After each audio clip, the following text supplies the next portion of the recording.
Everyone, thank you for joining. My name is Fabio Jaime. I recently graduated from Babson College, where I studied strategic management. I am now working in consulting in San Francisco. I had the opportunity to be involved with person to person for a number of years. Most recently, I was part of the Mentoring for Success program, where the organization pairs you up with a mentor. That's a 4-year relationship, and usually it extends from there. Um, and so this month for our webinar series, we'll be talking about academic success.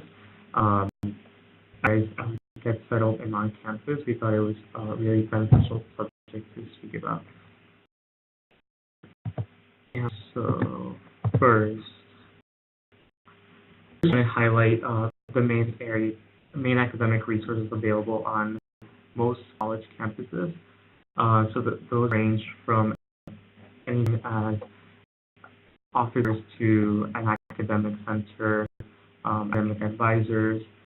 There's a multitude of online resources available that a lot of them have launched over the past few years, and that's an area that continues to grow. Also, there's study groups. A big part of it tends to be time management as well, and leveraging the upperclassmen that you get to meet during the first few months there. And really, most colleges will have all of these different areas because they ensure that every student is fully prepared to take any course that the school offers, especially the ones that tend to be more challenging and more difficult. So now we want to hone in specifically on those areas that I just mentioned. So for example, for center and advising, colleges tend to have a variety of different centers, whether it be a math lab to help students with calculus and those types of courses, to a writing center, so to help people perfect their writing skills, ensure that people are writing concisely, to a speech center, so to help students with public speaking skills or how to run a presentation, whether it be in class or even like with interview help too.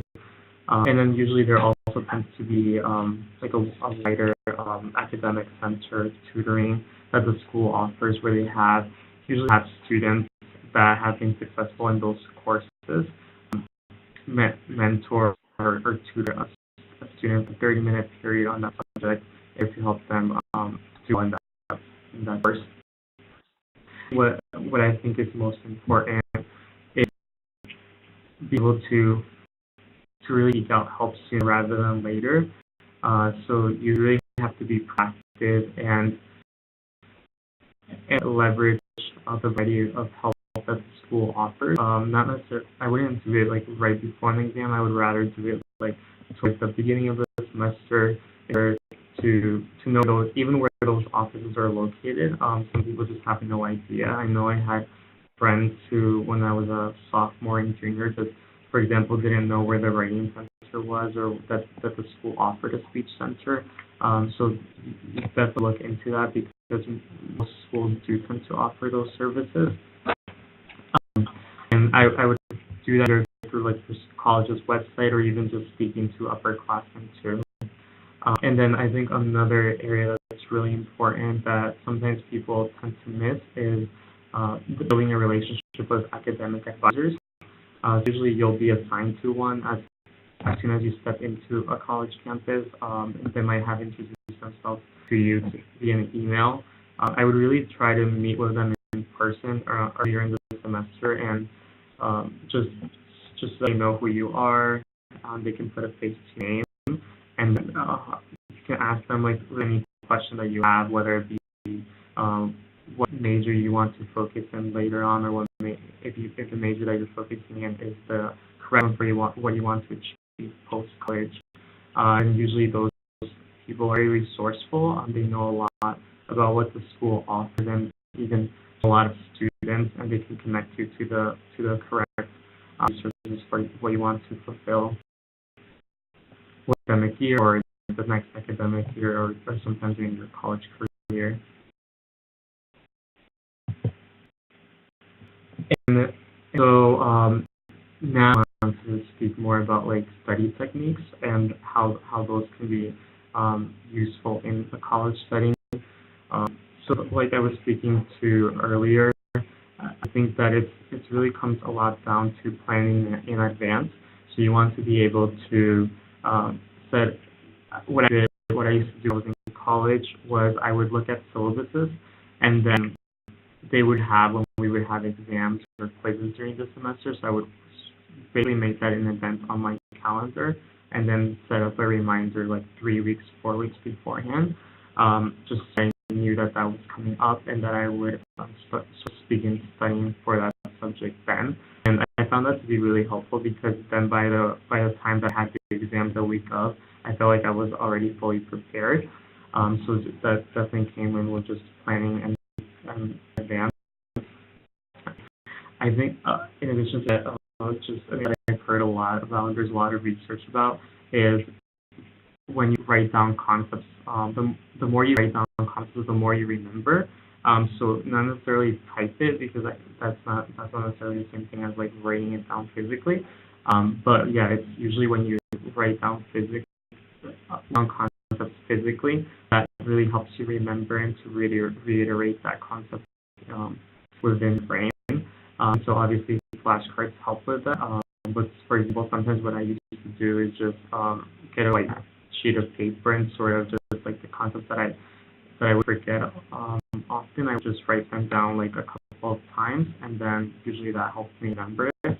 And that's the case with a lot of my friends too, or just people that I knew. In addition to that, a lot of colleges and what it tends to be like from professor to professor, course to course, but tend to have previous exams or quizzes available.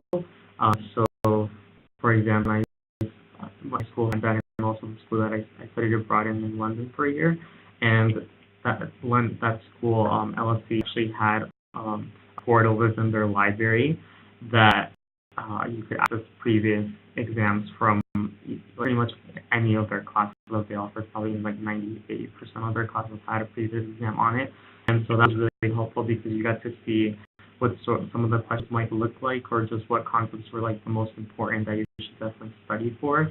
I found that to be really helpful. It's sort of like things not like, I guess, completely blindsided when it's your actual exam day. In addition to that, I guess that would be speaking with upperclassmen who have taken the courses that you have. So usually that can also tell you, oh, okay, like these are like a few areas that you should definitely concentrate in studying versus like this area not so much because it's probably not going to come up in an exam or quiz. And you should also be really helpful within a college setting is to form study groups. So a lot of the times the peers in your class are struggling with the same concepts you are, and so really forming groups and then like even doing homework or studying together really helps you further about those concepts, since you usually have the same questions and then you're just kind of figuring out everything together. And I found that just to be just there too, because it's not like you're studying alone and you feel like everyone's like in the same boat as you are. So it's like I think that's experience to be part of, and you're also obviously appreciating each other's strengths. So there's obviously going to be some people that understand the concepts more than others, and then usually those people are like sort of help the others like understand them too. And I think what's pretty important that sometimes people tend to overlook is you just from the professor or teaching assistant, depending on what type of school you go to. So usually a lot of professors will be very open to just talking to you and helping you in areas that you might be struggling in or that you don't fully understand. So they usually have office hours once or twice a week. But in addition to that, I found that some professors tend to be very accessible via email. So if you just can't meet during those office hours because you have, let's say, classes or you have your commitment during that time. Usually they're able to meet with you at some other time, and you just let them know and try to set that out, schedule it. And then so obviously time management tips that really help you excel and be able to do everything, like balancing extracurricular activities with academics and other stuff that you might be involved in. So for those, I think the most important thing is prioritization. So I would sort of start off with the class that you know you have an exam that week, you know you have a paper due that week, for like a class that doesn't have any deliverable that week. So I think that's pretty useful to do. And I think also just being able to minimize distractions and procrastinating. So even with things like, for when I was in college, I would put when I was studying, like I would block out times that I wanted to study, like let's say like 2-hour periods or so, and I would just put my phone on airplane mode. I would like get off like email tabs, like anything that I had open that wasn't related to the subject, I would just get off of it. And that helped me be a lot more productive, and I was able to do a lot more within that time. So I definitely suggest that, like, because if you tend to keep going back to like let's say email or like whatever else other medium you might be using, it does tend to take up a lot of time, and then it just what you accomplish in 2 hours is definitely not the same of what you would if you had no distractions during that time. But along with that, I think it's also important to have breaks. Like some of I have friends who would try to cram in a semester's worth of work during like a couple of days, and then they just wanted to, let's say, be in the library from like 7 a.m. all the way till like 2 a.m.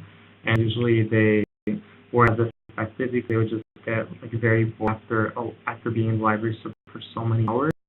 I think it's also important to take like a 20-30 minute break in between, even just like an hour, and that's usually just helps you be more productive when you come back and you just get right into it again. And then there's a lot of like technology resources that also can help you with time management and productivity. So easy apps like a to-do list, right? So whether it be in a Notes app or Evernote, or Trello is one that I've heard of recently that some of my friends use that I think it's neat. And then Wunderlist too. I think those are pretty helpful from a to-do list standpoint, where you just can write stuff like pretty easily and then sort of go back to it and then check it off later. And it's there, right? You can put it on your phone, and I think you can also use it on your computer. And then also just other collaboration tools like Google Drive, because you can collaborate with your friends or with your peers, and you can also access it through through say another computer or anything like that. So that's like Google Drive or Dropbox.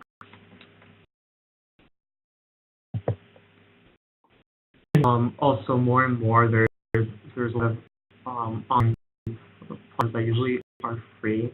I think most of them are, where you actually learn concepts and master them in the event that you don't fully understand it when you're taught them in the classroom by your professor.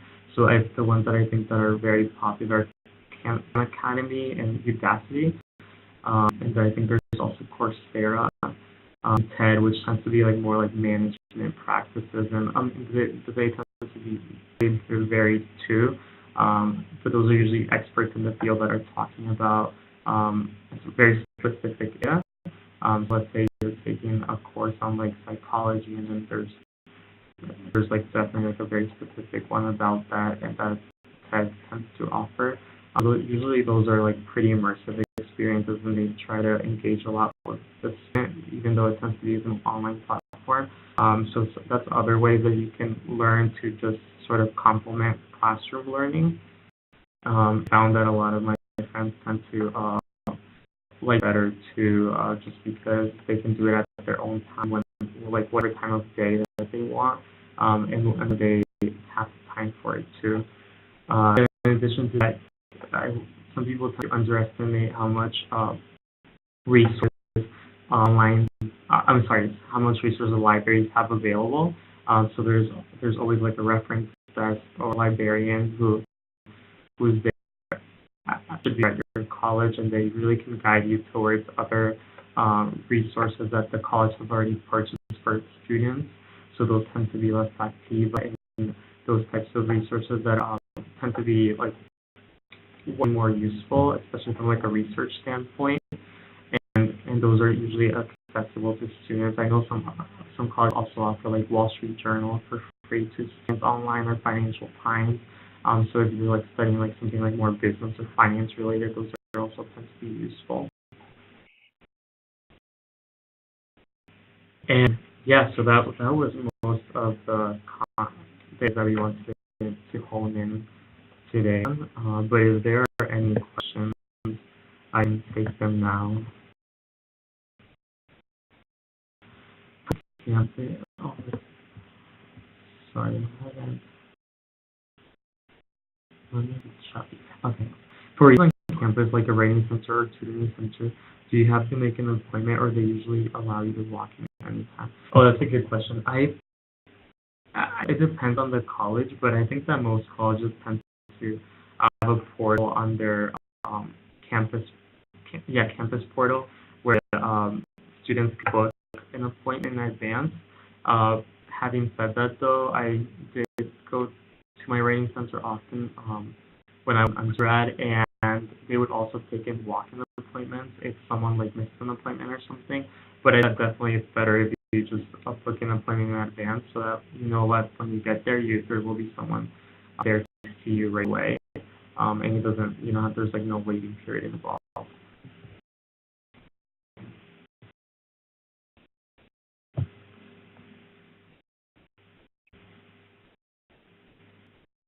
If intimidated about asking for help, what is your best advice for how to take the first step? Sure, I would say that. Oh, another question. I would, in terms of like academic help, I assume it means, um, just try to. I think most of the time, like you're taking like similar classes as you are, and so I think like a first initial step that would be helpful is just like your friends like what they think about X class, because they have like the same like intimidation or like feelings about that class, and then just like sort of talking it out with them, and then just seeing like, okay, like we both need help, etc., and like we can both together figure out like what we should do in order to be successful in this class, whether that be like go to our professor's office hours, or go to like the training center because I need to do better on this paper, or just like talk to some of our upperclassmen friends. So I think that just like having someone that you know, hopefully, but even if you don't know that person that well, and it's a classmate, and that you're both like in the same situation, kind of just helps you like uh, together. I think that would be like a useful first step. Having said that, I think that you can also do um, any of these resources on your own. But it, but I think that some people tend to do it together just because they don't want to be like, oh, I'm gonna be the only person like in the tutoring center, and like just so I think some people think that might be that might happen, but usually that's not the case. Actually, that me to think that I think that a lot of times some college students in particular, tend to think that a lot of these like tutoring and academic centers are for students who are either like failing or close to failing their classes. Because maybe that's how it might have been in like a high school or like middle school environment. But usually I find that it's like usually the other way around, that like it seems where like all different who are in all different types of grades, but more often than not, it's usually students who want to go above and beyond and want to earn the best grade. So that's why they're seeking out these resources, because they want to just make sure that they're like they're in the best paper, the most concise paper that they can, or studying like all the concepts that they should be studying for this exam or anything like that. So I think that that tends to be a misconception. The fact that it's not just the students who are doing the performing I guess the worst at the class. I find that it's definitely a very diverse group of students in terms of grades, and more often than not, it usually tends to scale towards like the top, so like the students who want to like get A's or like A minuses in the class. But yeah.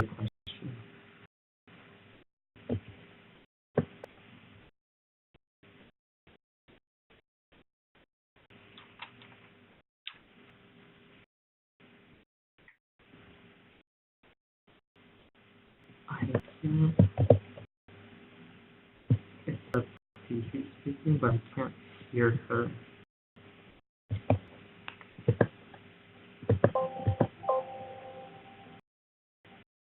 No, I'm not.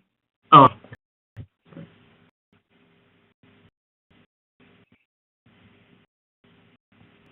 Okay. Is were all the questions, Kim?